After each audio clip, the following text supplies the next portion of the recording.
Sports Tonight on Channels Television. We'll bring you the reactions of a football FA chairman, particularly Arsenal manager Arsene Wenger, reacting to all of these issues coming out of the 2022 World Cup in Qatar. Adumnodi, let's bring this back while we're waiting for those reactions to come. Let's look at it in a way.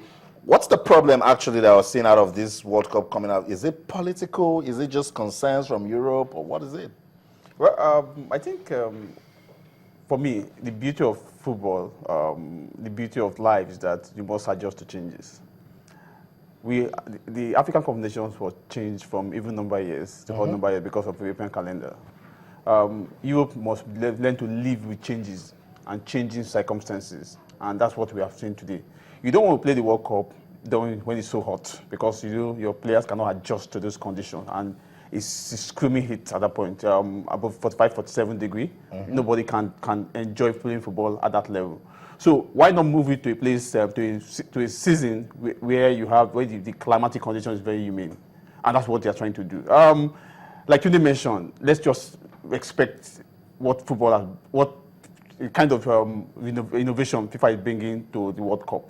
After the World Cup in Qatar, we may not likely have a World Cup going to Qatar again, maybe the next 20 to 50 years from now. So they will have to go back to our former calendar. So they have between now, just 7 years, to adjust the calendar. It's not compulsory. Okay, you play, some European seasons, some have their season. Even in Europe, they don't want similar kind of football. Even in Russia, the way they run a football league in Russia is not same the way they run even in mainstream Europe. So they have to live with that just changes. Norway, Scandinavian countries, they don't run winter break. The beauty of it is that even if it's CAF can adjust. After CAF, we played the Nations Cup in 2012, we played in 2013. Nobody cried. Nobody Asia will adjust. Asia will adjust. South America will adjust. South America will adjust.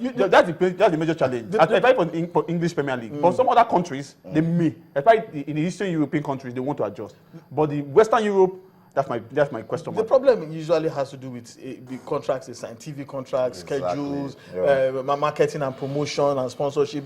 These are the things that might likely be affected. But it's not an impossibility for you to adjust any of these contracts or any of these things in order to suit the requirements of the period. UEFA continues to believe that it is the only association that plays football, that football is not a global game, and it's in my opinion it's selfish, but there's an upside to this. To the influence.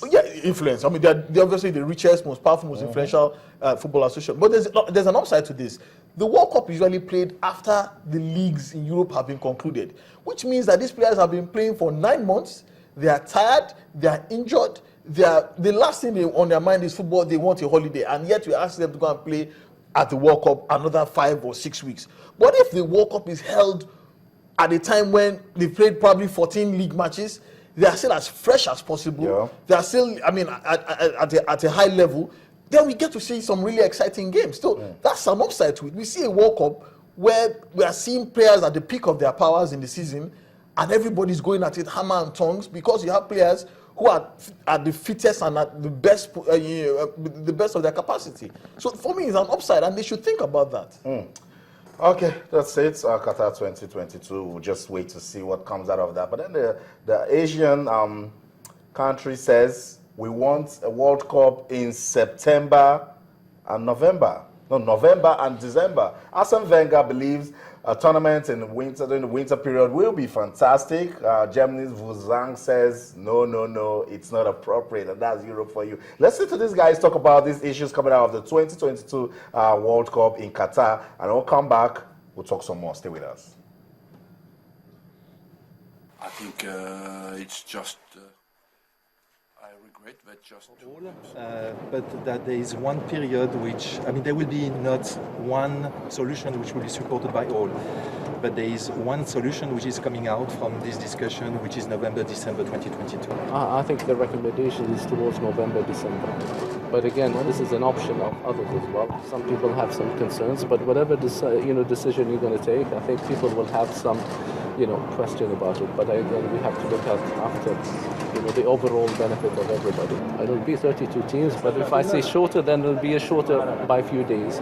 Let's say by a weekend less. All the minutes and all the discussion that has been discussed today will be put on the table at the Exco in the meeting next March. But as I said, my personal feeling will be November, December. We'll see. It's clear that there are pros and cons for all, but that there is one period which, I mean, there will be not one solution which will be supported by all, but there is one solution which is coming out from this discussion, which is November, December 2022. I think the recommendation is towards November, December. I regret that just took them so much time to realize that it's impossible to play in the summer, and I think it makes sense. If you want people to survive there at the games, it's the only way to do it in a decent way, in a comfortable way for the supporters. I think about the players, you don't worry, but for the supporters, it's the only way. It's the right decision. Of course, everybody will have to reorganize their fixtures and their season. That will not be easy. I'm not a specialist of fixture organizations, but I'm conscious that will be in the middle of the season, basically for the Premier League. Arsene Wenger believes it will make some sense to actually postpone the World Cup and then probably have it in November and December. So that's it, reactions coming out of the 2022 FIFA World Cup that's scheduled to take place in Qatar. Guys, let's move on. Remember, live games going on the UEFA Champions League, that big one in England. Manchester City taking on Barcelona. Tunde Koiki, any updates? Yeah, Luis Suarez returns to haunt the Englishman again. 16th-minute goal by Barcelona, scored by Luis Suarez. It is now Manchester City 0, Barcelona 1. And in the other game at the Signal Iduna Park in Dortmund, it's so I beg your pardon, it's the game between Juventus and Borussia Dortmund. It's Carlos Tevez opening the scoring in the 13th minute and a very quick equalizer by Marcus Royce in the 18th minute. So it's still 1-1 in that game as well. It's the UEFA Champions League, so much to play in that one between Manchester City and Barcelona. Let's see if Manchester City can show some character, bounce back. Nasri says it's about time they make some history in the UEFA Champions League. Let's see what will come out of that. Zoom Nodi, let's bring it back home. State FA elections giving us reasons to talk in recent times. We know in Lagos, Sheyi Akinwumi, first Vice President of the Nigerian Football Federation, has returned unopposed, but we're still seeing drama in some other places. Well, if he turned unopposed, and the vice chairman returned unopposed, that's Tadi Aziz, the chairman, the president of the Nigerian FA Association, and so other members returned unopposed. I think the entire board returned unopposed. Busawi Shola in Kwara State is now the chairman of the Kwara State FA. In Ekiti State, the chairman, the president of Juvenile FC, the nationwide league side, Ayodeji Alabi, the thrones incumbent, Isaac Ayodele, to emerge chairman of Ekiti FA. Well, we've seen one, at least we have had one incumbent now out. Of course, in Bayelsa, there's a controversy and a protest to the delegate list. What I mean by delegate list is that the chairman of Bayelsa United, Anthony Ogola, is not on that list. It's the permanent secretary, Ministry of Sport. So I don't understand what kind of delegates do you have. The chairman of Bayelsa Queens is not a delegate. Why you have the director of sport, who is a delegate. Wow. The Referees Association conducted the first election. They have a new chairman, but he's not on the delegate list. But you have the outgoing, who is on the delegate list. So that's where the whole issue is. And that election may not hold because there's a lot of protests and some are threatening to go to court over this matter. And so in Bayelsa, it's still on hold. That election may not hold. So they are calling on the NFF to personally come and conduct the election themselves. If not, they may not have a board in Bayelsa State.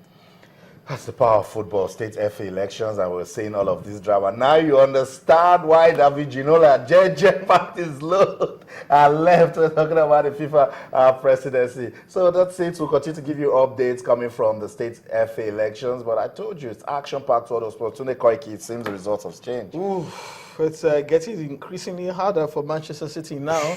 Former Anfield legend Luis Suarez has struck again in the 30th minute. It's now Manchester City 0 and Barcelona 2. So it's Man City have to climb out of a well. It was a hole before. It's now a well. It's getting increasingly deeper. The results still remain the same in Turin. It's still Juventus 1, Borussia Dortmund 1. What a way to announce your return to England. Luis Suarez saying to English fans, you think I don't know how to play football? You question my character? Now take that. Manchester City 0 at the Etihad Stadium, while Barcelona running away with a 2-goal lead already, courtesy Luis Suarez. Let's come back. Not Nigeria. Let's go to Niger. Good news already. The young lads doing very well under Coach Emmanuel Amunike. They'll take on South Africa tomorrow. record has it that South Africa has not beaten Nigeria in any competitive game at all whatsoever. Even if we take channels team I don't to think South Africa. I don't think that is correct. Absolutely, they've beaten us before. A lot of people should get to the record. In Rwanda 2009, the African Youth Championship, they beat us 2-1 in the group phase. That was what they did. So, but under the striker Uchebu, that was the Uchebu generation. Yeah. That was the Aruna Lukman generation. Under Samson Siasia, they eventually qualified for the World Cup. So, but this time around, these are the 4 teams. These 4 teams will represent Africa at the FIFA Under-17 World Cup in Chile. We're going to be playing the semi-final Nigeria against South Africa. That game will be 4 p.m. tomorrow Nigerian time, and the second game, of course, that will be on Thursday between Mali and Guinea. This game is like I don't know. Whether the Golden Eagles want to go on for that because the defending champion are no longer in this tournament. So we are left with the team that came second the last edition. So who are the world champions? So a lot of people are pointing they're pointing to the direction of the Golden Eagles to win this time. But they have an hurdle to climb. Yeah. That's the Majimbos. That's what the under-17 team in South Africa are being called. And the South African, yes, it's a decent side. The goalkeeper is probably the keeper of the tournament so far. The captain, Carlton Maluleke, is also a very talented player as well. This is the first time they've ever qualified for the FIFA Under-17 World Cup, and they're particularly happy. We keep talking about how South Africa has a fantastic youth team, youth program, youth structure. All the teams in the Premier Soccer League have youth teams, and they serve as feeder team to all to the bigger teams. So it's an investment that is beginning to yield fruit, and they can only get better for this. This will stand in good stead. These are players who have gone to the World Cup at their age, under 17. Imagine what they'll be like in another 5, 6, 7 years time when they are playing for the Bafana. So this is going to be a particularly tough game. The Amajimbos have promised Nigerians that they are going to pluck the feathers of the eaglets. They've been saying anything and everything on Twitter. I've been laughing ever since yesterday. Some people have been sending me threats that we started it. No,